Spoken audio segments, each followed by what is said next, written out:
दर्शकवृन्द नमस्कार। आज पनि यहाँलाई हार्दिक स्वागत छ स्वस्थ जीवनको नयाँ श्रृङ्खलामा।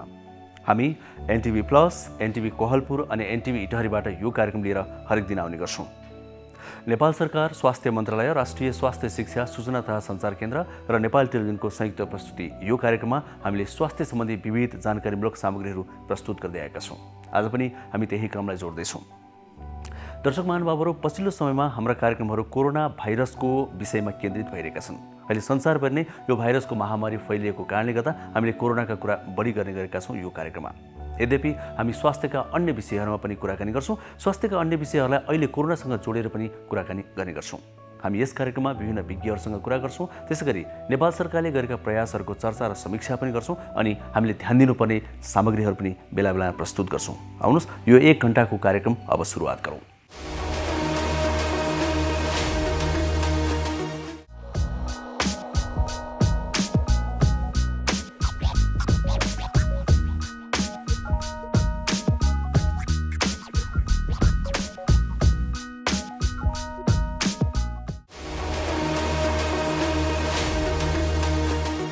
दर्शकवृन्द, कोरोना संक्रमितहरूको संख्या दिन प्रतिदिन बढ्दै गइरहेको यो परिप्रेक्ष्यमा नेपाल सरकारले अब देशभरि रहेका अस्पतालहरूको क्षमता वृद्धि गर्नेतिर ध्यान दिइरहेको छ, प्रयास गरिरहेको छ।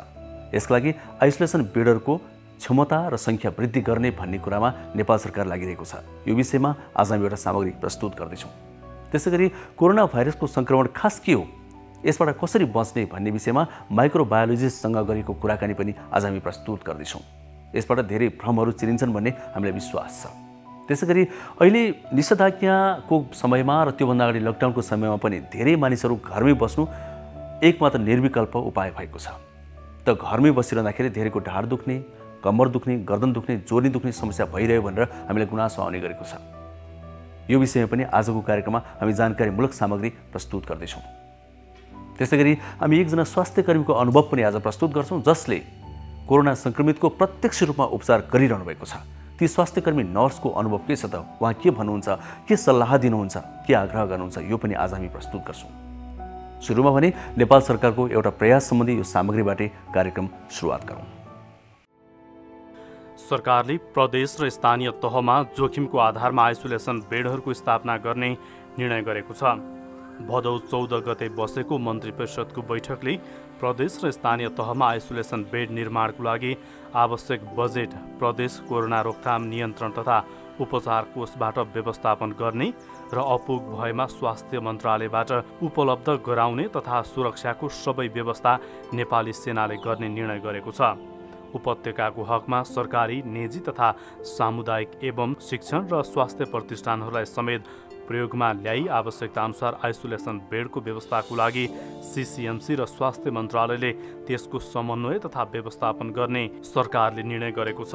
त्यस्तै जनप्रतिनिधिहरूलाई पनि कोभिड नियन्त्रण तथा व्यवस्थापनको लागि खटाउने निर्णय सरकारले गरेको छ। प्रतिनिधि सभाका समानुपातिक सांसद र राष्ट्रिय सभाका सदस्यहरूलाई पनि परिचालन गर्ने निर्णय सरकारले गरेको छ। मुलुकमा कोरोनाको जोखिम कायम रहेकोले आगामी असोज 1 गतेसम्मको लागि अन्तर जिल्ला तथा लामो दूरीका सबै यातायात स्थगित गर्ने निर्णय भएको छ।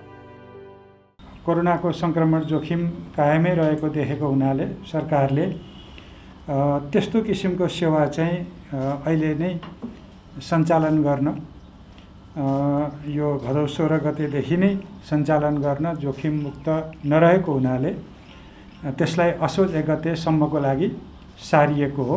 यो संशोधन चाहिँ जिल्ला, अन्तर्जिल्ला र लामो दूरीको यातायातको साधनको सवारीका साधनहरूको सञ्चालनको सन्दर्भमा हो। सबै प्रदेश सरकार र स्थानीय तहले सङ्क्रमण जोखिम विश्लेषणको आधारमा प्रदेश कोभिड-19 सङ्कट व्यवस्थापन केन्द्र PCCMC र जिल्ला कोभिड-19 सङ्कट व्यवस्थापन केन्द्र DCCMC को समन्वयमा आइसोलेसन बेडको प्रबन्ध गर्ने, काठमाडौँ उपत्यकाको हकमा स्वास्थ्य तथा जनसङ्ख्या मन्त्रालयले काठमाडौँ उपत्यकामा रहेका सरकारी अस्पताल, आवश्यकता अनुसार अन्य निजी, सामुदायिक एवं शिक्षण अस्पताल र स्वास्थ्य प्रतिष्ठानहरूलाई समेत प्रयोगमा ल्याई आवश्यक सङ्ख्यामा आइसोलेसन बेडको प्रबन्ध गर्ने। बागमती प्रदेश सरकार र सम्बन्धित स्थानीय तहले काठमाडौँ उपत्यकाभित्र आवश्यकता अनुसार थप आइसोलेसन बेडको प्रबन्ध गर्ने, यस कार्यमा कोभिड-19 सङ्कट व्यवस्थापन केन्द्र CCMC र स्वास्थ्य तथा जनसङ्ख्या मन्त्रालयले आवश्यक समन्वय र सहजीकरण गर्ने, प्रदेश र स्थानीय तहबाट प्रबन्ध हुने आइसोलेसन बेडको व्यवस्था र सञ्चालनको लागि आवश्यक बजेट प्रदेश कोरोना सङ्क्रमण रोकथाम नियन्त्रण तथा उपचार कोषबाट उपलब्ध गराउने, सो कोषबाट रकम उपलब्ध गराउन नसक्ने अवस्थामा स्वास्थ्य तथा जनसङ्ख्या मन्त्रालयले सो रकम उपलब्ध गराउने र आइसोलेसन स्थलको सम्पूर्ण सुरक्षा नेपाली सेनाले गर्ने। यो जनप्रतिनिधिहरूलाई पनि कोभिडको व्यवस्थापनमा कसरी परिचालित गर्ने भन्ने पनि निर्णय यसै सन्दर्भमा भएको छ। त्यो चाहिँ प्रत्येक निर्वाचन क्षेत्रका प्रतिनिधि सभाको पहिलो हुने निर्वाचित हुने प्रणालीबाट अथवा हामी प्रत्यक्ष निर्वाचित हुने सदस्य भन्छौँ बोलचालको भाषामा, त्यस्तो मान्य सदस्यको नेतृत्वमा सो क्षेत्रका प्रतिनिधि सभाका समानुपातिक प्रणालीबाट निर्वाचित माननीय सदस्यहरू र राष्ट्रिय सभाका मान्य सदस्यहरूलाई जनप्रतिनिधिको हैसियतले कोभिड-19 को रोकथाम नियन्त्रण र उपचार कार्यको लागि आवश्यक समन्वय र अनुगमन गर्न अनुरोध गर्ने भन्ने चाहिँ अब यसमा सांसदहरूलाई मान्य सांसदहरूलाई पनि परिचालित गरेर कोभिडको व्यवस्थापनमा आवश्यक सहकार्य गर्नलाई यो निर्णय गरेको छ।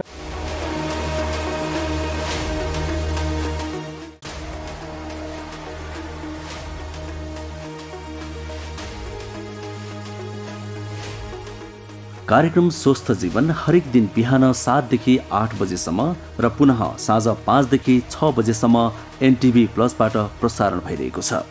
स्वास्थ्य सम्बन्धी यहाँहरूको कुनै जिज्ञासा या समस्या भएमा हामी सम्बन्धित विज्ञहरूबाट समाधान खोज्नेछौँ र कार्यक्रममा प्रसारण गर्नेछौँ। यसका लागि हामीलाई सम्पर्क गर्ने माध्यमहरू यस प्रकार छन्: फोन, SMS र भाइबरका लागि 98 43 52 93 97, इमेल swasthajjeevan@ntv.org.np। यस कार्यक्रमको बारेमा आफ्ना सल्लाह सुझाव र प्रतिक्रिया पनि यहाँहरूले यिनै माध्यम मार्फत दिन सक्नुहुन्छ। साथै कार्यक्रममा के कस्ता सामग्री, विषय वा विज्ञलाई समेट्नु पर्ला भन्ने विषयमा पनि सुझाव दिन सक्नुहुन्छ। कार्यक्रम स्वस्थ जीवन यहाँहरूले NTV प्लससँगै यी अन्य सामाजिक सञ्जालहरू मार्फत पनि हेर्न सक्नुहुन्छ। YouTube Nepal television, mobile application Nepal television, Facebook facebook.com/NEPTV2041। यस कोरोना महामारीको विरुद्धको लडाईँको अग्रपङ्क्तिमा रहनुभएका हाम्रा सबै स्वास्थ्यकर्मी साथीहरूको म उच्च मूल्याङ्कन गर्न चाहन्छु। आगामी दिनहरू अझै बढी कठिन हुन सक्ने सम्भावनालाई पनि मध्यनजर गर्दै हामी अझै तयारीका साथ अझै अनुशासित भएर अगाडि बढ्नुपर्ने आवश्यकतालाई पनि म औल्याउन चाहन्छु। यस सामूहिक युद्धमा हामी सबै एकसाथ भएर अघि बढौँ भन्ने आह्वान गर्न चाहन्छु। हो दर्शक महानुभावहरू, फेरि पनि प्रसङ्ग कोरोना भाइरसकै, किनभने हामी यतिखेर कोरोना भाइरसको सङ्क्रमणले गर्दा धेरै समस्यामा छौँ। देशभरिका 42वटा सरकारी र निजी प्रयोगशाला मार्फत यतिखेर परीक्षण भइरहेको छ। रियल टाइम PCR परीक्षण भइरहेको छ। दिनको 10,000को सङ्ख्यामा परीक्षण गरिएको छ। यो पक्कै पनि एउटा हामीले गम्भीर भएर सोच्नै पर्ने परिस्थिति हो। खास कोरोना कसरी नियन्त्रण हुन्छ त? हामीले कसरी बच्ने? खास कोरोना के हो, कस्तो खालको भाइरस हो, यो विषयमा सूक्ष्म कुराकानी गर्नु अहिले जरुरी भइसक्यो भन्ने हामीलाई लाग्यो। किनभने धेरै खालका भ्रमहरू पनि समाजमा देखिन थालेका छन्। यो के हो त भनेर हामीले डाक्टर प्रकाश घिमिरे जो माइक्रोबायोलोजिस्ट हुनुहुन्छ उहाँसँग कुराकानी गरेका छौँ। आउनुहोस् त्यही कुराकानीमा आधारित यो सामग्री हेरौँ। देशभर अहिले 42वटा सरकारी र निजी प्रयोगशाला मार्फत रियल टाइम PCR मेसिनको प्रयोग गरी कोरोना भाइरस जाँच गर्ने काम भइरहेको छ। ती प्रयोगशालाहरूमा अहिले जम्मी औषधमा 10,000 भन्दा बढी कोरोना परीक्षण भइरहेको छ। 12 माघ 2076 अघि नेपालमा कोरोना परीक्षणको लागि एउटा पनि प्रयोगशाला थिएन। अहिले 7वटै प्रदेशमा गरी कोरोना परीक्षणको लागि सरकारी स्तरमा 25 प्रयोगशाला सञ्चालनमा छन्। निजी समेत जोड्दा 42 प्रयोगशालाबाट दैनिक 10,000 भन्दा बढीको कोरोना परीक्षण भइरहेको छ। पछिल्लो समय कोरोना संक्रमित र मृत्यु हुनेको सङ्ख्या पनि बढिरहेको छ, तर मृत्युदर भने 1% भन्दा मुनि नै छ। विज्ञहरूले पछिल्लो समय संक्रमणको चुनौती बढेको बताउन थालेका छन्। त्यसैले जति धेरै जनस्वास्थ्यका मापदण्ड पालना गरियो त्यति नै निषेधाज्ञा सफल हुनेछ र संक्रमणको दर पनि घट्नेछ। कोरोना संक्रमणले भविष्यमा निम्ति आउन सक्ने जोखिम र नियन्त्रणको लागि सरकार र आम नागरिकले गर्नुपर्ने प्रयासबारे माइक्रोबायोलोजिस्ट प्राध्यापक डाक्टर प्रकाश घिमिरेसँग हामीले संवाद गरेका छौँ। बताइन्न यो भाइरस के हो? तपाईँ अब माइक्रोबायोलोजीको प्राध्यापक पनि हुनुहुन्छ। एकपटक आम जनताले बुझ्ने भाषामा यो भाइरस भन्ने चिज चाहिँ के हो त? यो भाइरस भन्ने यस्तो जीवाणु हो जुन चाहिँ अरू सेलमा नबसिकन उसको जीवन चाहिँ चल्दैन। भने यो एक्लै बाहिर बसेर भाइरस चाहिँ यो आफ्नो जीवन चलाउन सक्दैन। त्यसकारण यसलाई भाइरसलाई पार्टिकल भनिन्छ। तर भाइरस कुनै पनि वस्तु जस्तो मान्छेको सेलमा हामीलाई इन्फेक्सन भयो भने हाम्रो छाती हाम्रो लङ्समा गएर लङ्सभित्रको एल्भियोलीमा बसेर यसले चाहिँ आफ्नो जीवन चलाउँछ। तर भाइरस बाहिरै बसेर भयो भने केही घन्टा पछि भाइरस इनएक्टिभेट हुन्छ, त्यसले इन्फेक्सन गर्न सक्दैन। त्यसकारण भाइरस चाहिँ जीवित हो कि अजीवित हो कि भन्ने सन्दर्भकोमा बाहिर बस्दाखेरि यो पार्टिकल हो, भित्र गइसकेपछि यो कुनै सेलमा टिस्युमा बस्यो भने यसले आफ्नो रिप्रोडक्सन गर्न सक्छ। र भाइरसको आम भाइरसको यो चाहिँ मान्छेमा हुने भयो, ब्याटमा थियो, त्यसपछि सालक मार्फत यो चमेरोको सालक मार्फत मान्छेसम्म आइपुग्यो। अरू कुनै भाइरस प्लान्ट भाइरस हुन्छन् ती प्लान्टमा मात्रै हुन्छन्, कुनै एनिमल भाइरस हुन्छन् ती एनिमलमा मात्रै हुन्छन्। यसमा एउटा ठुलो समस्या भने यसले ह्युमन एनिमल ब्यारियर क्रस गरेर एनिमलबाट मान्छेमा आयो। त्यसकारण यी विगतमा हेर्नुभयो भने इन्फ्लुएन्जा हेर्नुहोस्, इबोला हेर्नुहोस्, अरू सबै पेन्डेमिकको अवस्था हेर्नुभयो भने जहिले जहिले ह्युमन एनिमल ब्यारियर क्रस गरेर आउँछ त्यो बेलामा पेन्डेमिक भयो। 1918 को महामारी हेर्नुहोस्, त्योभन्दा 100 वर्ष पहिलाको महामारी हेर्नुहोस्, उसले लगभग 5 करोड मान्छेलाई सखाप पार्यो। महामारीहरू भने चाहिँ यो अरूले के हो उसले के हो भन्दा पनि समयक्रम अनुसार मेडिकल साइन्समा डेभलपमेन्टले अब हामीसँग इन्टरभेन्सन छन्, हामीसँग औषधि छ, हामीसँग रेस्पिरेटरी सपोर्ट छ, हामीसँग भ्याक्सिन डेभलपमेन्टको स्टेजमा गइसक्यो। अब 6 महिनाभित्र भ्याक्सिन उपलब्ध हुन सक्ने अवस्था छ। त्यसकारण डराइहाल्नु पर्ने चाहिँ होइन, तर सतर्क रहनुपर्ने चाहिँ हो, यो नसरोस् भनेर। त्यसकारण यो महामारी अरू महामारी भने इन्फ्लुएन्जामा पनि के हो भने प्रिपेयर्डनेस यति थियो कि हामीसँग ट्यामिफ्लू भन्ने औषधि थियो, हामीसँग रेस्पिरेटरी सपोर्ट थियो, भ्याक्सिन 4 महिनाभित्र आउन सक्यो। त्यसकारण इन्फ्लुएन्जा पेन्डेमिक चाहिँ कम भयो, अभोइड भयो चाँडै नै। अब यसमा पनि संसारले एक भएर काम के गरिराखेको छ भन्दा कहाँ कहाँ इन्फेक्सन भएको छ, कुन औषधिले ठिक हुन्छ, विभिन्न किसिमका औषधिहरू अरू भाइरसको लागि प्रयोग भएका औषधि पनि अहिले अनुसन्धानकै क्रममा पनि नेपालमा उपलब्ध छ। रेमडेसिभिर जस्तो औषधि पनि अनुसन्धानको लागि भए पनि उपचारको लागि उपलब्ध भयो हो। यो औषधिहरूले 15 दिन बस्नु अस्पताल बस्नुपर्ने मान्छेलाई 10 दिनमा, केही मृत्यु हुने मान्छेलाई मृत्यु नहुने यो अवस्थामा परिवर्तन गरिसकेको छ। अरू पनि निकै अनुसन्धानमा छन्। त्यसकारण यसमा डराउने होइन, सतर्क रहनुपर्छ। समुदायमा संक्रमण हुँदैन भन्ने होइन, समुदायमा संक्रमण भइसकेपछि अब चाहिँ केस ट्र्याकिङ, ट्रेसिङ, सर्भिलेन्स र इफेक्टिभ म्यानेजमेन्ट गर्न सकियो भने अझै पनि समुदाय पुरै ऱ्याम्पेन्ट सबै देशैभरि होइन, केही समुदायमा केही ठाउँमा देखिएको हो। त्यसकारण यसलाई अझै पनि कन्ट्रोलमा लान सकिन्छ भन्ने मलाई लाग्छ। पहिला त केस ट्र्याकिङ गर्नु पर्यो, जहाँ जहाँ इन्डेक्स केस छन् त्यसलाई ट्र्याकिङ गर्नु पर्यो। अनि त्यसका कन्ट्याक्टहरू ट्रेसिङ गर्नु पर्यो, कन्ट्याक्ट्सहरूलाई पनि टेस्ट गर्नु पर्यो।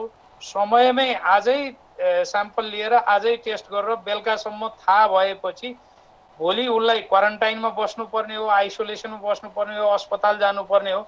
उसको अवस्था हेरेर समयमै छुट्याउन सकियो भने अरू मान्छेमा उसले सार्दैन।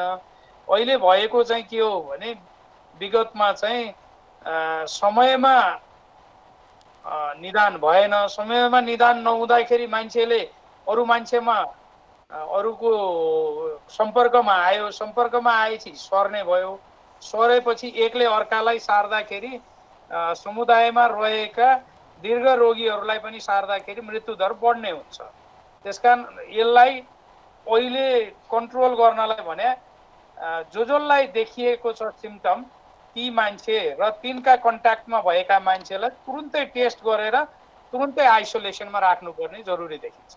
प्रयोगशालामा हुने परीक्षणहरूमा अहिलेसम्मको सबैभन्दा उपयुक्त भने पिसिआर हो। न्युक्लिक एसिड डिटेक्सन नै उपयुक्त हो, त्यसमा पिसिआर एउटा विधि हो। अर्को जिन एक्सपर्ट भन्ने टिबीको ड्रग रेजिस्टेन्स हेर्नलाई प्रयोग गर्ने त्यो मेसिन पनि प्रयोग गर्न सकिन्छ।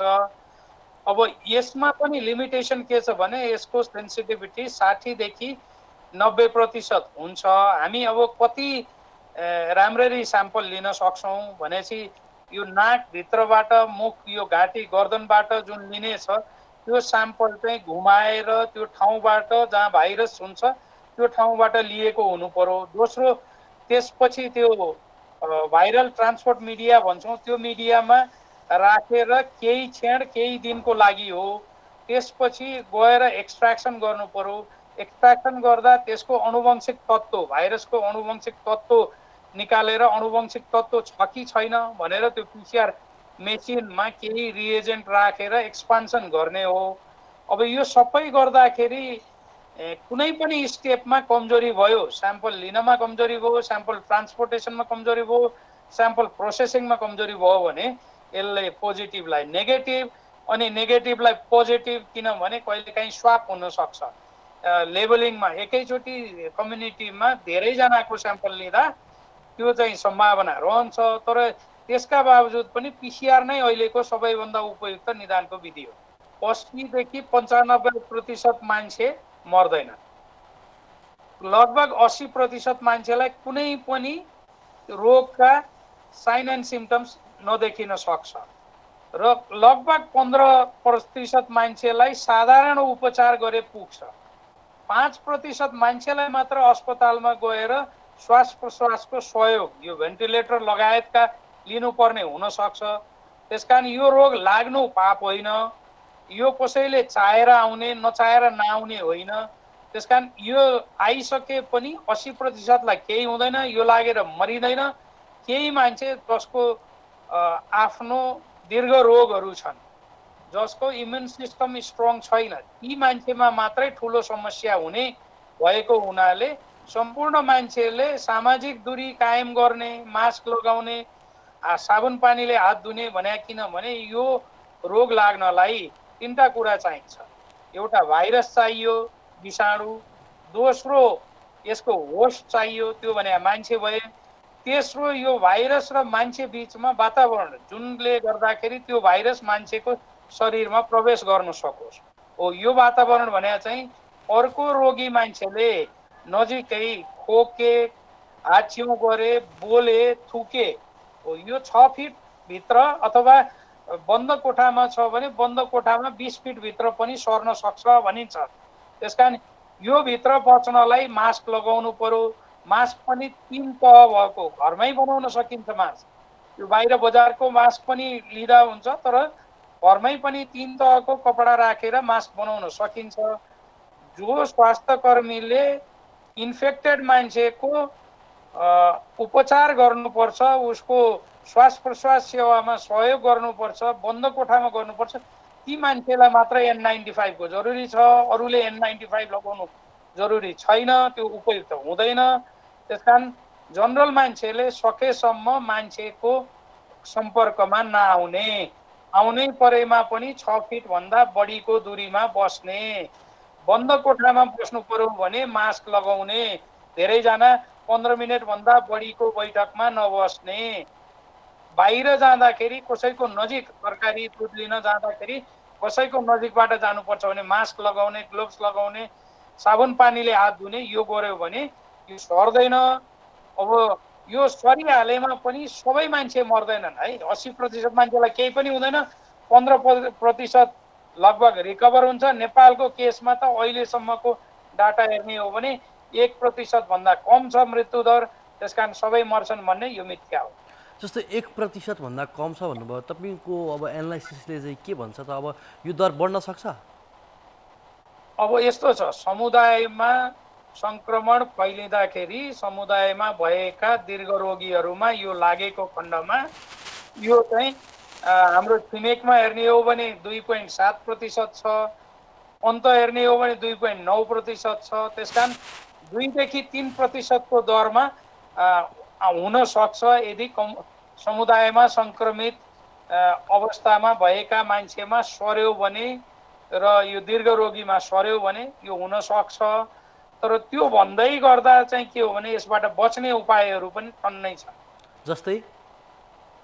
जस्तै पहिला त व्यक्तिका सम्पर्कमा नआउने, आउनै पर्छ भने 6 फिट भन्दा बढीको दूरीमा रहने, बाहिर जानु पर्दाखेरि मास्क लगाएर मात्रै जाने, अनि बाहिरबाट लिएर आएको सामान ल्याइसकेपछि साबुन पानीले हात धोएर सामान पनि सफा गरेर मात्रै प्रयोग गर्ने। एउटै कोठामा संसर्गमा बस्नुपर्ने मान्छेलाई ज्वरो आएको, सास फेर्न गाह्रो भएको शङ्का लागेमा उसको तुरुन्त परीक्षण गराउने, अनि उसँग संसर्गमा रहेका मान्छेहरू ऊ पोजिटिभ भएको खण्डमा उनीहरूले पनि टेस्ट गराउने। पोजिटिभ भएपछि एक्लै कोठामा बस्ने, अनि त्यसमा खान सबै कुरा खान हुन्छ, गर्न अरू सबै हुन्छ, खालि व्यक्ति बीचको संसर्ग मात्र गर्न हुँदैन, जसको कारणले सर्छ। रुमाल, कपडा यी कुराहरू एक अर्काको प्रयोग गर्न भएन त्यो बेलामा। त्यो भएपछि नर्मल साधारणतया 80% भन्दा बढी व्यक्तिमा केही पनि हुँदैन। अब व्यक्तिगत रूपमा चाहिँ व्यक्ति सजग हुनु पर्यो। समुदायको रूपमा चाहिँ समुदायमा जस्तो हामी कहाँ चलन छ नि, गएर चिया पसलमा 5 जना बस्ने, बिहानभरि गफ गर्ने, सुर्ती खाने, पान खाने, यो गर्ने, यो गर्नु भएन। यो अहिले चाहिँ न्यू नर्मल भने नयाँ साधारण अवस्था हो। त्यसकारण यसमा सामाजिक दूरी कायम राखेर मात्रै कार्य गर्नुपर्छ। जसरी पहिले हाम्रो बाबुबाजेको पालामा हेर्ने हो भने बाहिर गएर आएपछि लुगा खोलेर ननुहाइकन खाने काम हुँदैन थियो, अहिले पनि त्यो काम जरुरी छ।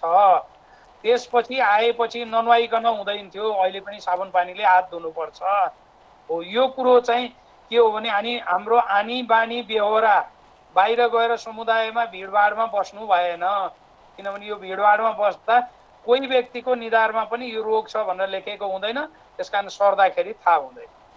जस्तो यो कोभिड-19 कोरोना भाइरस नियन्त्रणका लागि चाहिँ तिनै तहका सरकारहरू, सङ्घीय सरकार, स्थानीय सरकार र प्रदेश सरकारको भूमिका कस्तो पाइरहनु भएको छ र कस्तो हुनुपर्थ्यो? अब सङ्घीय सरकार भनेर चाहिँ के हो भने सबै देशभरि हेर्ने हो। यसले हेल्थ सिस्टम भने स्वास्थ्य संरचना विकासमा काम गर्नुपर्ने हो। त्यसमा त्यसका हेल्थ सिस्टमको पिलरहरूमा trained human resources, availability of facilities भने फिजिकल इन्फ्रास्ट्रक्चर, इक्विपमेन्ट, ट्रेन मान्छे, त्यसको लागि चाहिने रिसोर्स, फाइनेन्सियल रिसोर्स र टेक्निकल रिसोर्स हो। यो उसमा चाहिँ केन्द्रीय सरकारले गर्दै पनि धेरै कुरामा अझ अगाडि बढ्नु जरुरी छ। जसरी number of hospitals, number of trained human resources, number of ventilators अनि एभाइलेबिलिटी अफ मेडिसिन्स, यो गरिराखेको छ। तर यो आउने दिनमा अझ बढी गर्नुपर्ने जरुरी देखिन्छ। प्रदेश सरकारले केन्द्रीय सरकार र स्थानीय सरकारको बीचमा यो ब्रिजको काम गर्ने हो। केन्द्रीय सरकारको संरचना र रिसोर्सेसलाई स्थानीय सरकारसम्म पुर्याउनु पर्ने हो र यहाँ नपुगेका ह्युमन रिसोर्स, यो फाइनेन्सियल रिसोर्स, टेक्निकल रिसोर्स पुर्याउनु पर्ने छ। त्यसमा अलिक कमजोरी देखिन्छ। त्यसपछि स्थानीय सरकार भने चाहिँ स्थानीय सरकारमा पहिलो कुरो त हाम्रो देशमा 3900 चान्चुन हेल्थ पोस्टहरू छन् स्थानीय स्तरमा। ती हेल्थ पोस्टले आफ्नो रेगुलर सर्भिस गरिरहेका छन् र सरकारको निर्णय अनुसार अहिले हरेक पालिकामा 15 बेडको अस्पताल बनाउनु पर्ने भन्ने गत वर्षको मात्र निर्णय अनुसार केहीले बनाइसकेका, केही बन्दै गरेका।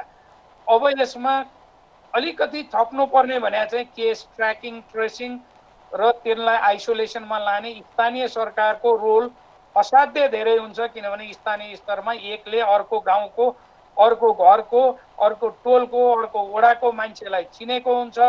को आयो बाहिरबाट, को सङ्क्रमित भयो, कसलाई चाहिँ ज्वरो आएको छ, हो त्यहाँ चाहिँ हामीसँग महिला स्वास्थ्य कर्मी छन्, हाम्रा अयव छन्, अनमी छन्, हो त्यो हिसाबले कहाँ कसलाई ज्वरो आयो, कसलाई सास फेर्न गाह्रो भयो, त्यसलाई स्वास्थ्य संस्थामा उपचार गर्नु पर्यो। स्थानीय स्वास्थ्य संस्थामा सकेन भने अस्पताल लानु पर्यो, त्यो अस्पतालले सकेन भने केन्द्रीय स्तरको अस्पतालमा लानु पर्यो। WHO ले गठन गरेको विज्ञ समितिको सदस्य म हो। WHO को भ्याक्सिन निर्माण होइन, WHO ले भ्याक्सिन निर्माण गर्दैन, भ्याक्सिन चाहिँ इन्डस्ट्रीले निर्माण गर्छन्। WHO ले भ्याक्सिन निर्माण र चाँडै डिप्लोइमेन्टको लागि फेसिलिटेट गर्नु पर्यो भनेर हाम्रो वर्किङ ग्रुपमा डिस्कसन भएर यो फेसिलिटेसनको लागि, रिसोर्स एलोकेसनको लागि WHO ले र सर्भिलेन्स, यो इथिकल रिसर्चको बारेमा निकै कामहरू भएका छन्।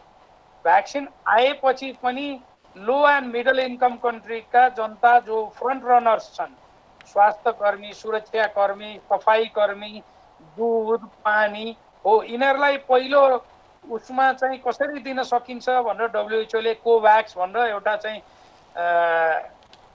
प्लेटफर्म बनाएको छ, जसमा लो एन्ड मिडल इन्कम कन्ट्रीका देशहरूले त्यसमा पार्टिसिपेट गरे भने सबैलाई भ्याक्सिन जसलाई जुन बेलामा आवश्यक पर्छ दिन सकिन्छ भन्ने हिसाबले भ्याक्सिन एकैचोटि सबैलाई पुग्ने गरी आउन सक्दैन संसारभरि।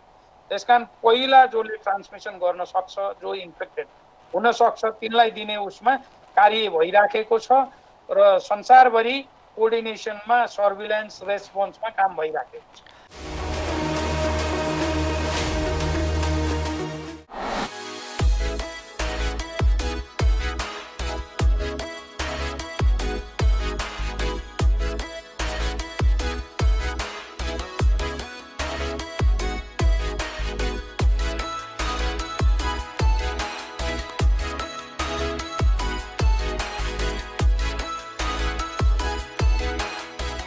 यदि हात धुनुहुन्छ भने साबुन पानीले मजाले हात धुनुभयो भने इमिडिएट सेनिटाइजरको युज गर्नु पर्दैन, प्रयोग गर्नु पर्दैन। यदि तपाईँले सेनिटाइजरको प्रयोग गर्नुहुन्छ भने इमिडिएट हात धुन आवश्यक पनि छैन, किनभने तपाईँले फेरि सेनिटाइजर प्रयोग गर्दा हात धुँदाखेरि सर्टेन प्रिकसन, जस्तो सर्टेन नियमहरू सबै ठाउँमा पुग्ने गरी हात धुने र सेनिटाइजर प्रयोग गर्दा पनि सबै ठाउँमा पुग्ने गरी गर्ने र सेनिटाइजर प्रयोग गर्ने बित्तिकै हात धुनुपर्छ भन्ने छैन र हात धोइने बित्तिकै फेरि सेनिटाइजर प्रयोग गर्नुपर्ने भन्ने छैन। यदि तपाईँ नर्मली कतैतिर छुनुहुन्छ, कतैतिर तपाईँ एक्सपोज हुनुहुन्छ भने त्यो कन्डिसनमा मात्रै तपाईँले एकखेप साबुन पानीले मजाले हात धुन सक्नुहुन्छ र हात धुने बित्तिकै सेनिटाइजरको प्रयोग गर्न आवश्यक छैन।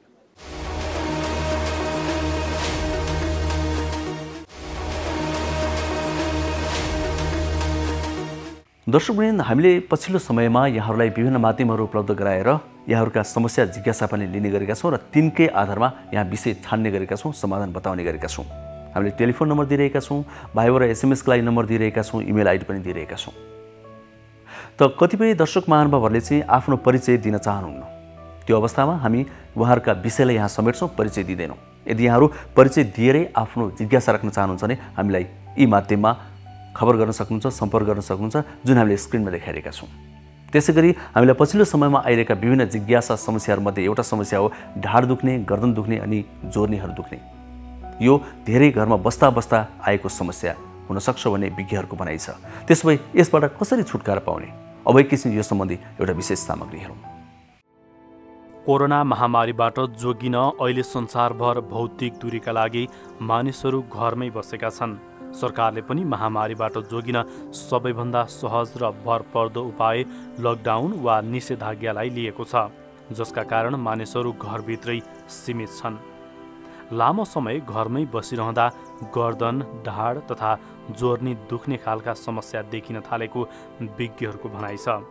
गर्दन, ढाड र कम्मरको दुखाइ आम मानिसको साझा समस्या जस्तै भएको छ। लामो समयदेखि घरमा बस्दा आफ्नो स्वास्थ्यमा कसरी ध्यान दिने? हाड जोड्ने तथा नसा रोग विशेषज्ञ डाक्टर जावेद खानसँग हामीले संवाद गरेका छौँ। सबभन्दा बढी चाहिँ ढाड दुख्ने समस्या भनेको टेबल कुर्सीमा बसेर काम गर्ने मान्छेहरू हुन्छ नि। जति लामो हामी टेबल चेयरमा बस्छौँ त्यति बढी ढाड दुखेको पाइएको छ। जस्तै लामो यात्राको ड्राइभर, उनीहरूको ब्याक पेन हुन्छ। अफिसमा काम गर्ने ब्याङ्क कर्मचारी अथवा सरकारी कर्मचारी, बस पार्कमा त्यो भारी बोक्ने, खर्पन बोक्नेको ब्याक पेन हुँदैन। उनीहरू जचाउन अनुभव म बाहेक अरू डाक्टरहरूसँग सोद्धाखेरि तपाईँले जसले भारी बोक्छ, जसले खेत गर्छ, किनकि उनीहरूको मासु बलियो छ होइन। भनेपछि यो सेडेन्टरी लाइफस्टाइलले गर्दा हाम्रो मासु शिथिल भएपछि त्यसले ढाडलाई अडाउन सक्दैन। त्यो सँगै पेट ठुलो भयो भनेपछि त्यसले झन् हाम्रो अफ ब्यालेन्स गरिदिन्छ। अनि धेरैजसो दुखाइ चाहिँ ब्याक पेन चाहिँ यस्तो ग्रुपमा देखिएको हुनाले अब यसो हामीले के गर्छौँ भने फिजियोथेरापी एक्सर्साइजहरू सिकाउँछौँ उहाँहरूलाई। बस्दाखेरि चेयरमा पोस्चरहरूको बारेमा सिकाउँछौँ। लङ दुरीको जस्तै ड्राइभर छ त उहाँलाई भन्छौँ तपाईँ प्रत्येक आधी घन्टा ड्राइभ गरेपछि चिया खान एक ठाउँमा रोक्नुहोस् 10 मिनट अथवा 1 घन्टाभन्दा लामो कन्टिन्युअस ड्राइभ नगर्नुहोस् होइन। त्यो सबै कुराहरू पनि चाहिँ औषधि बाहेक अरू चाहिँ भनौँ नन मेडिकल ट्रिटमेन्ट पनि जरुरी हुन्छ कि। कम्प्युटरको जुन स्क्रिन आफ्नो अफिसमा छ त्यो कहाँ राख्ने, अनि यो सबै कुरालाई मिलाएर सामान्य कुरो उहाँहरूले सुधार गर्दाखेरि पनि उहाँहरूको दुखाइ जान्छ। र ब्याक पेनको एक्सर्साइज गर्नुपर्छ। यो एक्सर्साइज अब मर्निङ वाक गर्नु पर्दैन, जिम जस्तो छैन। सामान्य युट्युबमा हेरेर ओछ्यानमा सुतेर खुट्टा उचालेर गर्न सकिन्छ। र लकडाउनको बेला फुर्सदमा यदि कसैले गर्छ भने त्यो त समय पनि बित्ने भयो र ढाडको लागि राम्रो पनि हुने भयो। अहिलेको समयमा मानिसहरूले धेरै लामो सुतेर अथवा लामो समय एउटै पोजिसनमा बसेर पनि उहाँहरूलाई कुनै यदि ढाडको समस्या छ भनेदेखि त्यो जटिल प्रकारको चाहिँ हुँदैन भनेर बुझ्नु पर्यो। त्यसो भए तर एकै त्यसरी लामो सुतिराख्नु भएन, जुनले उहाँको दुखाइ हुन्छ होइन। अब जस्तै वेब सिरिज 6 घन्टा एकै सोफामा बसेर हेरिदिन्छन् अहिले मान्छे, फुर्सद छ नि त होइन। अनि त्यो 6 घन्टा 7 घन्टा कन्टिन्युअस बस्यो भने एउटै पोजिसनमा त्यसले गर्दाखेरि ढाडको दुखाइ हुनसक्छ, किन मासुले थेक्दैन त्यति लामो। अनि त्यसको सँगै उहाँहरूले एक्सर्साइज पनि गर्नु पर्यो, त्यति लामो बस्नु भएन होइन। तर चाहिँ के हुन्छ भने मासुको जब ब्यालेन्स बिग्रिन्छ भनेपछि हड्डीहरू एक अर्कामा रगडिन थाल्छन्, हड्डी खिन थाल्छन् र क्रमशः चाहिँ त्यसले एजिङ फास्ट हुन्छ कि। हाड जोड्नेको हकमा चाहिँ अहिले बिरामीहरू कसरी व्यवस्थापन गरिराख्नु भएको छ? चिकित्सकको हिसाबले तपाईँले आफ्नो बिरामीहरूलाई चाहिँ कसरी हेरिरहनु भएको छ? अब हाम्रो अस्पतालमा के गरिरहेछौँ भने हामीले चाहिँ कोभिड हुन सक्ने सम्भावित बिरामी र कोभिड नहुने बिरामीहरूलाई छुट्टै राखेको छौँ। अब कोभिड हुन सक्ने बिरामीहरूलाई को हकमा हामीले चाहिँ सबै बिरामीको साबुन पानीले हात धुने व्यवस्था गरेका छौँ। त्यसपछि उहाँहरूको टेम्परेचर हामी लिन्छौँ। त्यो बाहेक विभिन्न लक्षणहरू हामीले सोध्ने गरेका छौँ, जसलाई भनौँ रुगाखोकी छ कि छैन, श्वास प्रश्वासमा कुनै समस्या छ कि छैन, ज्वरो आएको थियो कि थिएन। अनि त्यो बाहेक चाहिँ अहिले अब गन्ध नआउने अथवा खाना भोक नलाग्ने होइन, स्वाद नपाउने, अनि त्यो बाहेक अब झाडा पखालाको पनि लक्षण अहिले कोभिडमा देखिएको हुनाले र चाहिँ जिउ सारा शरीर दुखेको यो लक्षणहरू पनि हामी सोध्छौँ। त्यो लक्षणहरू हामीले देखेको छ भने उहाँहरूलाई छुट्टै फिभर क्लिनिक भन्ने अथवा कोभिड क्लिनिक छ, त्यहाँ चाहिँ विशेषज्ञ डाक्टरहरूले हेर्नुहुन्छ। उहाँहरूलाई अस्पतालभित्र हामी ल्याउँदैनौँ। अर्को चाहिँ बिरामीहरू जो जटिल अवस्थामा कोभिड भएर आएका हुन्छन्, जसलाई भेन्टिलेटर चाहिने, जसलाई भर्ना गर्नुपर्ने, उहाँहरूलाई हामीले छिर्ने लिफ्टदेखि लिएर सबै बाटो आइसोलेसन जस्तै छुट्टै बनाएको छौँ। सो हामी कहाँ चाहिँ अब जो एकदमै सुरक्षित छन्, जसमा शङ्का छैन र उहाँहरूलाई हामीले ओपिडीमा पनि हेर्ने गर्छौँ होइन। उहाँहरू आउनुहुन्छ ओपिडीमा अनि हेर्छौँ। त्यो बाहेक चाहिँ अब कुनै जुन हुन्छ इमर्जेन्सीमा एक्सिडेन्ट भएर हेलिकप्टरले बोकेर बाहिरबाट ल्याउँछ, कहिलेकाहीँ एम्बुलेन्सले ल्याउँछ, त्यस्तो बिरामीहरूमा चाहिँ अब कहिलेकाहीँ अपरेसन गर्नुपर्ने हुन्छ। त्यसलाई हामीले के गरेका छौँ भने 3 भागमा बाँडेका छौँ कि। अब एउटा इमर्जेन्सी भन्छ तुरुन्तै गर्नुपर्ने, त्यसलाई चाहिँ हामीले कुनै टेस्ट कुर्दैनौँ। हामीले आफ्नो पिपी अथवा सुरक्षा कवचहरू प्रयोग गरेर छुट्टै ओटीमा गरेर अपरेसन पछि त्यसलाई निर्मलीकरण गर्ने गरेर गर्छौँ। र अर्को हुन्छ हाम्रो भनेको इमर्जेन्ट भनेको अथवा चाहिँ चाँडै गर्नुपर्ने तर कुर्न सक्ने, त उहाँहरूको हकमा हामीले चाहिँ पिसिआर टेस्ट पहिला पठाउँछौँ। अनि पिसिआर टेस्ट नेगेटिभ आयो भने सामान्य जस्तो गर्छौँ। अनि अरू रुटिन अपरेसन जसलाई गर्नु पर्यो, भनौँ खुट्टाको नसा च्यापिया छ, धेरै दिनदेखि दुखिरहेछ, ठिक भइरहेको छैन, उहाँहरूलाई पनि हामीले पिसिआर गरेर अनि पिसिआरको टेस्ट नेगेटिभ आएपछि अनि अपरेसन गर्छौँ। र ओपिडीको हकमा हामीले पिसिआर टेस्ट चाहिँ गराउँदैनौँ। र उहाँहरू जसलाई गाह्रो छ आउनुहुन्छ। अब लकडाउनले गर्दाखेरि यातायातको सुविधा नभएकोले बिरामीको सङ्ख्या पनि कम छ, थोरै मात्रामा उहाँहरू आउनुहुन्छ। तर चाहिँ हाम्रो सम्पूर्ण सेवा चाहिँ जारी छ, त्यो रोकिएको छैन। कोरोनाको उपचार हुने अस्पतालमा भनौँ न हाड जोर्नी अथवा अन्य रोगका बिरामीहरू आउनु कतिको चाहिँ सुरक्षित छ त? बिरामीहरू आउने कि नआउने अहिलेको अवस्थामा? अब के छ भने यसको दुई किसिमले यसमा कुरा गर्न सकिन्छ। अब यो चाहिँ हेल्थ प्लानरको विषयको कुरा भयो, जसले हाम्रो स्वास्थ्य सेवाको योजनाको बारेमा विचार गर्नुहुन्छ उहाँहरूले। के हुन्छ भने अहिले हामीले विभिन्न न्युजमा हेऱ्यौँ कि यो अस्पतालमा गयो, बेड खाली छैन, त्यसपछि बिरामी अर्को अस्पताल गयो, लास्टमा त्यहाँ पनि बेड खाली छैन भनेर चाहिँ एम्बुलेन्समै मान्छे मरेको अथवा चाहिँ बाटोमै बितेको अवस्थाहरू छ। त्यसले गर्दा के भएको छ भने सरकारले के गरेको छ भने सम्पूर्ण स्वास्थ्य क्षेत्रमा चाहिँ 20% जति हाम्रो ग्रान्डेमा पनि हामीले 20% चाहिँ कोभिड भनेर छुट्याएको छौँ। त्यसमा चाहिँ 6वटा भेन्टिलेटर सहितको। अब बिरामी एक ठाउँमा जान्छ, त्यसपछि त्यहाँ बेड पाउँदैन, त्यसपछि त्यो अर्को ठाउँमा जान्छ। बरु एउटै ठाउँमा हामीसँग 1600 अथवा 2000 बेड भएको कोभिड डेडिकेटेड अस्पताल नै बनाइदिएको भए जति कोभिड हुन्थ्यो एउटै ठाउँमा जान्थे, उहाँको सुरक्षाको दृष्टिकोणले पनि अरू बिरामीलाई पनि त्यो डर मान्नु पर्दैन थियो। र सरकारले आफ्नो भएको जुन सीमित स्रोत साधन छ त्यो एउटा ठाउँमा फोकस गरेर त्यो बिरामीहरूलाई उपचार गर्न सक्थ्यो। अब अहिले यो छरिएको रहेको अवस्थामा गरेर बिरामीलाई अलमल हुनु, अरू चाहिँ नन कोभिड बिरामीमा एउटा डर र त्रास कि म अस्पताल जाने बित्तिकैमा चाहिँ मलाई लाग्छ। विभिन्न न्युज मिडियामा पढ्दाखेरि कसैको टोलमा नर्स अथवा डाक्टर बसिरहेछ भने मान्छे त्यताबाट नजाउँ, यसले सार्देला भन्ने डर त्यो पनि जनमानसमा छ होइन। त्यस्तो अवस्थामा त्यो चाहिँ हाम्रो जुन नीति निर्माता छन् स्वास्थ्य सेवाका, उहाँहरूले विचार गर्नुपर्ने कुरा हो। हजुर, मैले यहाँलाई सोध्न खोजेको कुरा चाहिँ एउटा अस्पतालमा अहिलेको परिप्रेक्ष्यमा भन्नुपर्दा कोरोनाका बिरामीहरू पनि 20वटा बेड चाहिँ छुट्याएर राखेको हुनाले कम्तीमा कोरोनाका बिरामीहरू पनि त्यहाँ आउनुहुन्छ र कोरोना नभएका बिरामीहरू पनि त्यहाँ आउनुहुन्छ। नभएका बिरामीहरूले चाहिँ कोरोना सङ्क्रमित त्यहाँ उपचार भइराख्दाखेरि त्यो अस्पतालमा जाने कि नजाने भन्ने खालको दुविधाहरू पनि आउन सक्छ। विशेष गरी के भन्नुहुन्छ, हाड जोर्नी सम्बन्धी समस्या भएका बिरामीहरूलाई चाहिँ के सल्लाह सुझाव दिनुहुन्छ? हामीले पहिला जब कोरोना बिरामी राखेका थिएनौँ र बिरामी राखेपछि हाम्रो ओपिडीमा अरू बिरामीको फ्लो घटेको छ। त्यसले के देखाउँछ भने बिरामी आउन डराइरहेका छन् भन्ने भयो। तर अब हामीले चाहिँ सरकारको मापदण्डलाई मानेरै हामी जानुपर्छ र हामीले त्यसमा अब के गर्न सकिन्छ भनेर भन्दाखेरि हामीले कोरोनाको बिरामीको वार्ड छुट्टै गरेका छौँ, उहाँहरूको चाहिँ आइसियु नै छुट्टै छ र उहाँहरूलाई प्रयोग गर्ने लिफ्ट छुट्टै छ, उहाँहरूलाई चाहिँ ल्याउने लग्ने करिडोर समेत हामीले छुट्टै राखेको छौँ। त्यसले गर्दाखेरि चाहिँ किनभने त्यो बिरामी उपचार गर्नु भनेको हाम्रो स्वास्थ्य कर्मीलाई पनि सर्ने डर भयो र चाहिँ अरू बिरामी जो आउँछ उहाँहरूलाई त्यो अस्पतालले हामीले चाहिँ त्यसरी नै त्यसलाई आइसोलेट गरेर उपचार गरेका छौँ। र अहिलेसम्म चाहिँ हाम्रो अस्पतालमा कोभिड बिरामीबाट कुनै चिकित्सक अथवा अर्को बिरामीमा हस्पिटलभित्र ट्रान्समिसन भएको भेटेको छैन।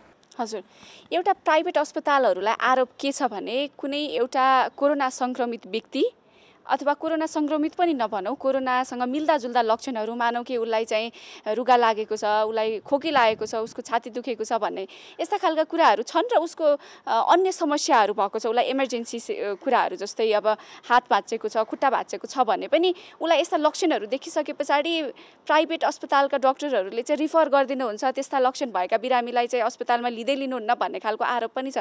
त्यस्तो खालको लक्षण देखिने बित्तिकै बिरामीहरूलाई पठाउनुपर्छ त के भन्नुहुन्छ उपचारको हकमा?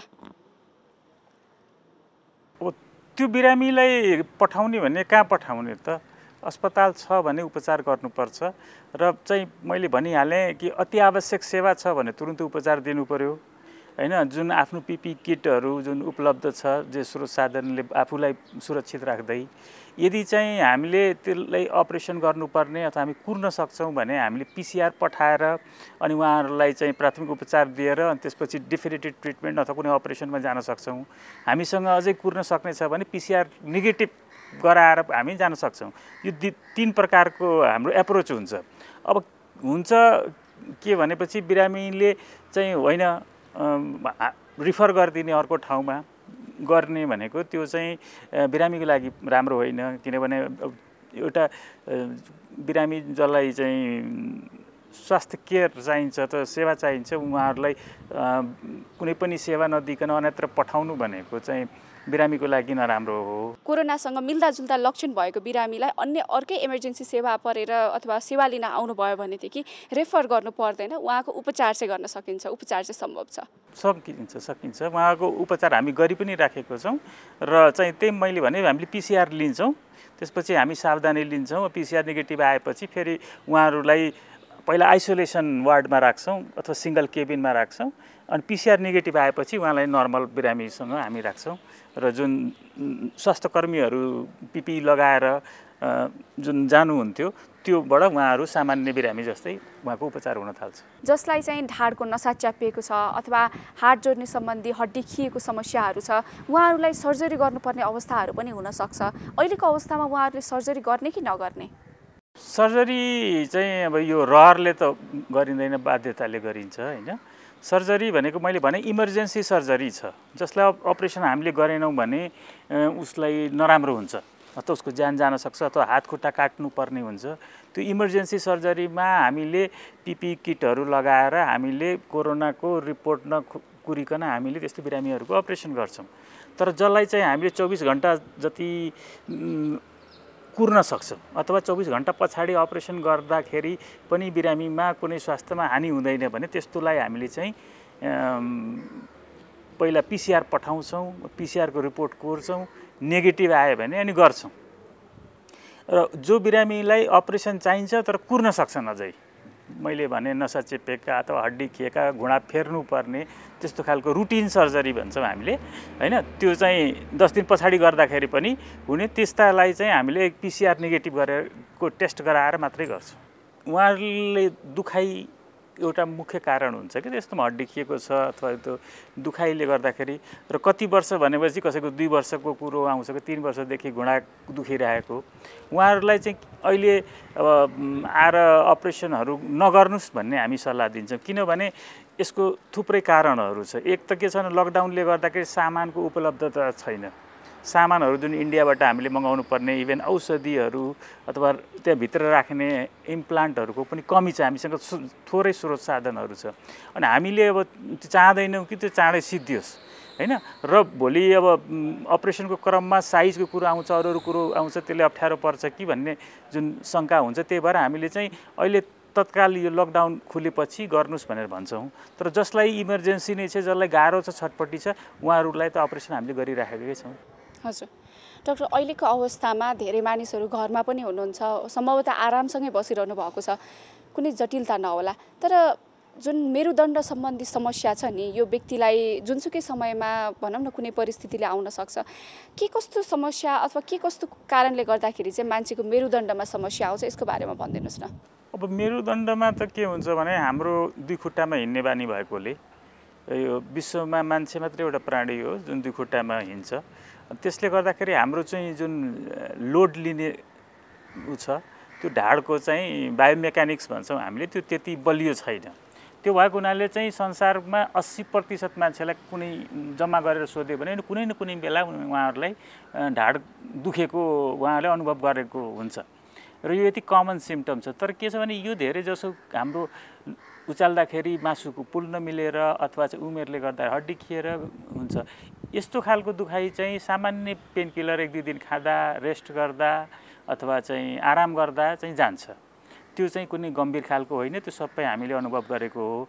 र जुन चाहिँ 3-4 दिनभन्दा बढी लामो दुखाइ बढ्दै जाने क्रमशः र खुट्टातिर सर्ने हैन र राति सुत्दाखेरि आराम गर्दाखेरि पनि दुखाइ झन् सन्चो हुनुपर्ने ठाउँमा बढी दुख्ने अनि त्यस्तो खालको दुखाइ छ भने त्यसको लागि चाहिँ तुरुन्त सम्पर्क गर्नुपर्छ। त्यसलाई हामीले रेड फ्ल्याग साइन भन्छौँ के। त्यसमा कुनै इन्फेक्सन भयो अथवा कुनै क्यान्सर भयो भने त्यस्तो खालको दुखाइ हुन्छ। नत्र प्रायः अरू जुन सामान्य खालको दुखाइ हामी सबैले भोगिरहेको आराम गर्दा सन्चो हुने हैन हिँड्दा हिन्डुल गर्दा निउरिँदा दुख्ने फेरि 1-2 दिन तेल मालिस गरेर अथवा सामान्य औषधि खाएर आराम गर्दाखेरि बिस्तारै क्रमशः कम हुँदै जाने र 5-6 दिनमा हराउने। अनि त्यस्तोको लागि आत्तिनु पर्दैन।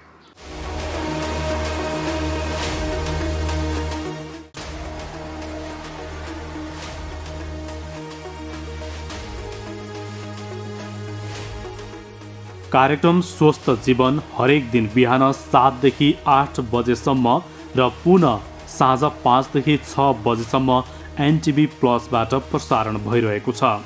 स्वास्थ्य सम्बन्धी यहाँहरूको कुनै जिज्ञासा या समस्या भएमा हामी सम्बन्धित विज्ञहरूबाट समाधान खोज्नेछौँ र कार्यक्रममा प्रसारण गर्नेछौँ।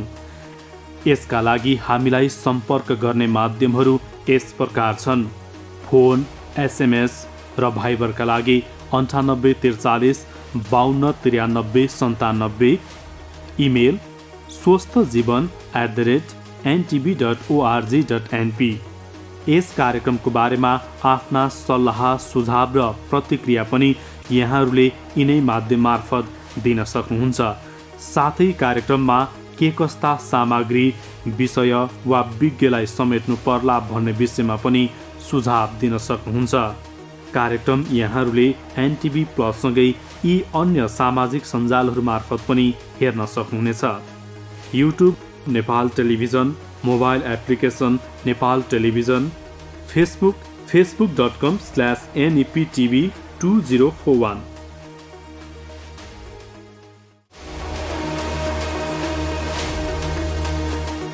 विशेष गरी यस्ता खालका महामारीहरूमा फ्रन्ट लाइनमा काम गर्ने जो व्यक्तिहरू हुन्छ, अग्रपङ्क्तिमा अग्रभागमा रहेर काम गर्ने स्वास्थ्यकर्मी, सुरक्षाकर्मीहरू बढी जोखिममा हुनुहुन्छ। एकजना स्वास्थ्यकर्मीको अनुभव हामी प्रस्तुत गर्दैछौँ आज, जो नर्स हुनुहुन्छ, जसले कोरोना सङ्क्रमितको प्रत्यक्ष रूपमै उपचार गरिरहनु भएको छ। उहाँको अनुभव के छ त? उहाँलाई कस्तो लाग्दैछ? हामी यो उहाँको अनुभव प्रस्तुत गर्दैछौँ, जुन धेरैको लागि प्रेरणाको स्रोत बन्छ, यो हामीलाई विश्वास छ। अब चैतबाट जब लकडाउन भयो होइन, त्यतिखेर नै अब हाम्रोमा चाहिँ कोभिड क्लिनिक सुरु भइसकेको थियो। त्यतिखेर चाहिँ एकदम धेरै डर थियो क्या। अब त्यो केस नआउँदाखेरि पनि एकदम धेरै डर थियो। त्यो डरमा पनि हामी काम चाहिँ गरिरहेको थियौँ होइन। अब हस्पिटलले हामीलाई जति फेसिलिटी दिनुपर्ने थियो, जति सक्नुभयो उहाँहरूले हामीलाई दिनुभयो। त्यो गर्दै त्यो बिचमा काम गर्दाखेरि चाहिँ डरमा काम गरिन्थ्यो, तर पनि अब आफूले गर्नुपर्ने कामहरू चाहिँ हामीले गरिरहेको थियौँ। त्यसपछि एकैचोटि अब अहिले चाहिँ एकदमै महामारी नै फैलिरहेछ नि त। अनि महामारी जस्तै फैलिँदाखेरि चाहिँ अब स्टाफहरू पनि कतिजना इन्फेक्टेड भइरहेछ। त्यो बेलामा चाहिँ अब कस्तो भन्छ भन्दाखेरि एकदम डर लाग्ने क्या। अब बिरामी हेरिन्जेलसम्म चाहिँ त्यो फिलै हुँदैन, लाइक अब कोरोना भएको बिरामी हेरिरहेको हो कि भनेपछि चाहिँ फिल हुँदैन। तर जब निस्किने बेलामा चाहिँ निस्किसकेपछि अब म पनि इन्फेक्टेड भयो कि जस्तो फिल हुने, अनि घरमा पनि मैले लिएर आउँछु कि जस्तो फिल हुने, त्यस्तो हुन्छ क्या। त्यसका जारी गरिरहेछ। सबै मान्छेहरू चाहिँ घर बसिरहनु भएको छ, तर पनि स्वास्थ्य कर्मीहरू चाहिँ सबैजना काममै गइरहेको छ। अनि हामी आफू पनि काममा गइरहेर काम गर्दा चाहिँ यो स्वास्थ्य क्षेत्र चाहिँ एकदम ठिक हो। जस्तै हामी भूकम्प आउँदा पनि काम गरिरहेको होइन, अब यस्तो महामारी फैलिरहेछ र पनि हामी काम गरिरहेछौँ भने स्वास्थ्य क्षेत्र चाहिँ एकदम ठिक हो होइन। यो प्रोफेसन चाहिँ मैले एकदमै राइट नै चुज गरेको रहेछु जस्तो फिल हुन्छ क्या। अब कति साथीहरूलाई चाहिँ घरबेटीहरूले चाहिँ घरमा नआइदिए हुन्थ्यो, अथवा चाहिँ छर छिमेकले ड्युटी सकाइसकेर छुट्टीको बेला मात्र घर आइदिए हुन्थ्यो भनेर त्यो सुन्दाखेरि चाहिँ एकदम नरमाइलो लाग्ने क्या। अब पहिला कुनै बेलामा चाहिँ हस्पिटल आउँदाखेरि चाहिँ छिमेकी नै चाहिने अथवा चाहिँ आफ्नै मान्छे खोजेर आउने मान्छेहरूले पनि अहिले चाहिँ त्यस्तो भन्दाखेरि चाहिँ अलिकति कता कता नरमाइलो चाहिँ लाग्ने रहेछ। तर पनि अब उहाँहरूले जति अब अहिले त मिडियाहरूले यति धेरै नै अब त्यो प्रचार प्रसार जस्तै होइन, कति चाहिँ राइट कुराहरू पनि आइरहेछ, कति चाहिँ रङ कुराहरू पनि आइरहेछ नि त। त्यो कुराले चाहिँ मानिसहरू पनि एकदम त्रसित भएको कारणले पनि त्यो भएको हुनसक्छ। त्यसमा चाहिँ अलिकति चित्त दुखाइ चाहिँ हुने रहेछ कि अब आफूलाई दुःख पर्दाखेरि चाहिँ खोज्ने होइन। अब अरू बेलामा चाहिँ एकछिन भए पनि आएर भेटिदिनु न प्लिज, एकछिन डक्टरलाई भनिदिनुहोस् न भनेर भन्ने। अब कहिले चाहिँ यति काम गरिरहेको हुन्छ होइन। अब पानी पनि खान पाउँदैन कहिले कहिले त। अनि त्यस्तो गरेर आउँदाखेरि चाहिँ घरमै नबस्ने हुन्थ्यो भन्दाखेरि चाहिँ अलिक नरमाइलो चाहिँ सबै स्वास्थ्य कर्मीहरूलाई सायद अलिकति खल्लो चाहिँ लागिरहेछ। अनि अर्को चाहिँ अब कति अब न्युजहरूमा देखि पनि रहेको छ, अब घरैबाट निकालिदिने होइन, अब घरमा नबसोस् भनेर त्यत्रो धेरै आन्दोलनहरू गर्ने।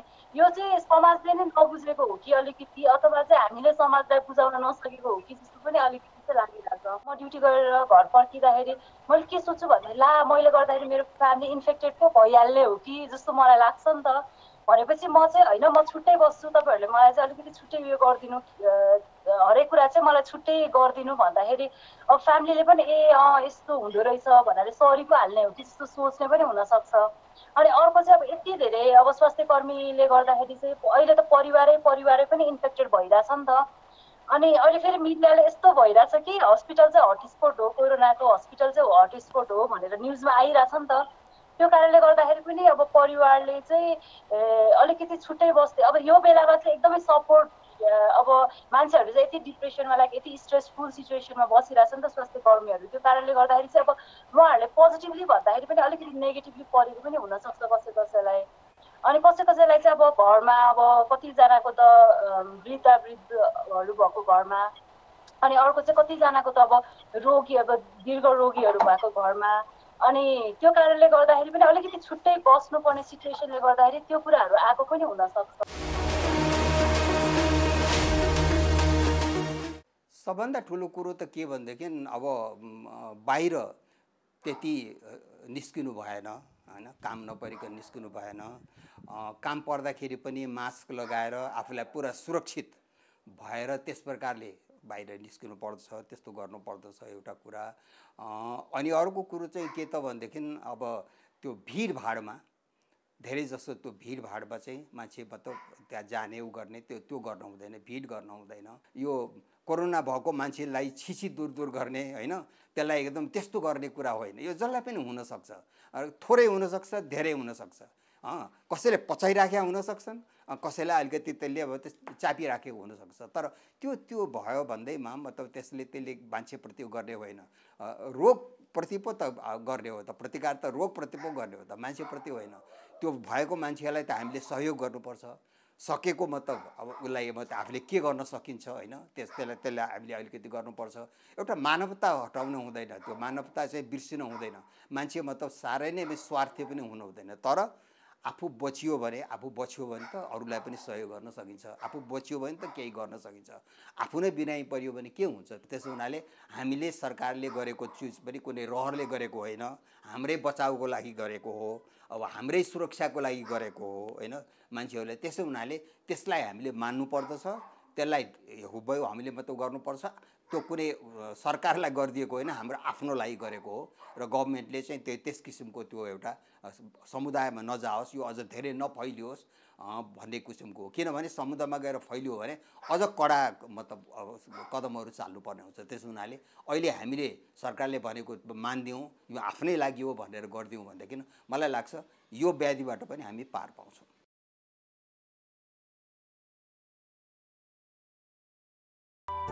स्वास्थ्य सम्बन्धी महत्त्वपूर्ण नम्बरहरू। स्वास्थ्य सम्बन्धी कुनै पनि जानकारी र सहयोगका लागि स्वास्थ्य तथा जनसङ्ख्या मन्त्रालयका हटलाइन नम्बरहरू 1115 र 1133 वा मोबाइल नम्बर 985112 55839। एम्बुलेन्स सेवाको लागि 102 र 112। वैदेशिक रोजगारीको क्रममा स्वास्थ्यमा समस्या भएमा, अन्य सहयोग वा जानकारी आवश्यक परेमा श्रम, रोजगार तथा सामाजिक सुरक्षा मन्त्रालयको हटलाइन नम्बर 1141। शान्ति, सुरक्षा र अन्य सहयोगका लागि नेपाल प्रहरीको नम्बर 100। सशस्त्र प्रहरी बलको नम्बर 1114। रगत आवश्यक परेमा ब्लड बैंकको नम्बर 01 42 25 344।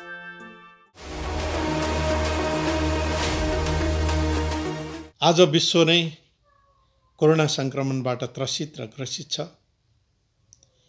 यो भयावह अवस्था हाम्रो देशमा पनि दिन प्रतिदिन सङ्क्रमित बढ्दो र मृत्युदर पनि बढ्दो अत्यन्त दुःखद कुरा भइरहेको छ।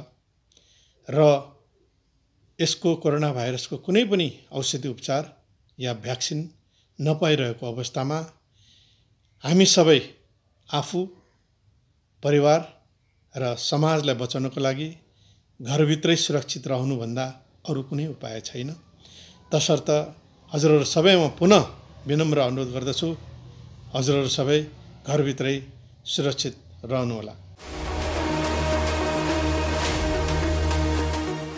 समय सकिन आँट्यो। यो 1 घण्टाको समय पनि यस्ता धेरै विषयमा कुराकानी गर्दा थोरै नै लाग्छ। हामी दैनिक रूपमा आउँछौँ। आजकै समयमा यहाँहरूले हेर्न सक्नुहुन्छ एनटिभी प्लसबाट, एनटिभी कोहलपुरबाट अनि एनटिभी इटहरीबाट पनि हामी विभिन्न समयमा पुनः प्रसारण पनि गर्ने गर्छौँ। हामीले युट्युबमा पनि यो कार्यक्रम अपलोड गर्ने गरेका छौँ, यहाँले हेर्न सक्नुहुन्छ। त्यसै गरी नेपाल टेलिभिजनको मोबाइल एप्समा हेर्न सक्नुहुन्छ, वेबसाइटमा पनि हेर्न सक्नुहुन्छ। अर्थात् हामी सामाजिक सञ्जाल मार्फत पनि तपाईँसँग जोडिने प्रयास गर्दैछौँ। हामीलाई टेलिफोन गर्न सक्नुहुन्छ, भाइबर गर्न सक्नुहुन्छ, मेसेज गर्न सक्नुहुन्छ, आफ्ना समस्या राख्न, गुनासा राख्न, इमेल गर्न सक्नुहुन्छ। हामीले यो पनि स्क्रिनमा देखाइरहेका छौँ, बारम्बार भन्दै पनि आएका छौँ। सरकारले प्रयास गरिरहेको छ। कतै कमी कमजोरी भयो भने गजगजाउनु हाम्रो दायित्व पनि हो। जनप्रतिनिधिहरू, स्वास्थ्यकर्मीहरू, त्यसै गरी सञ्चारकर्मीहरू, सुरक्षाकर्मीहरू, त्यस्ता व्यक्तिहरू जो फ्रन्ट लाइनमा काम गर्नुहुन्छ उहाँलाई हौसला प्रदान गरौँ, दुर्व्यवहार कदापि नगरौँ। हामी यहाँबाट फेरि पनि आग्रह गर्छौँ। फेरि आउँछौँ दैनिक कार्यक्रम हो। आजलाई बिदा माग्छौँ। हस्त नमस्ते।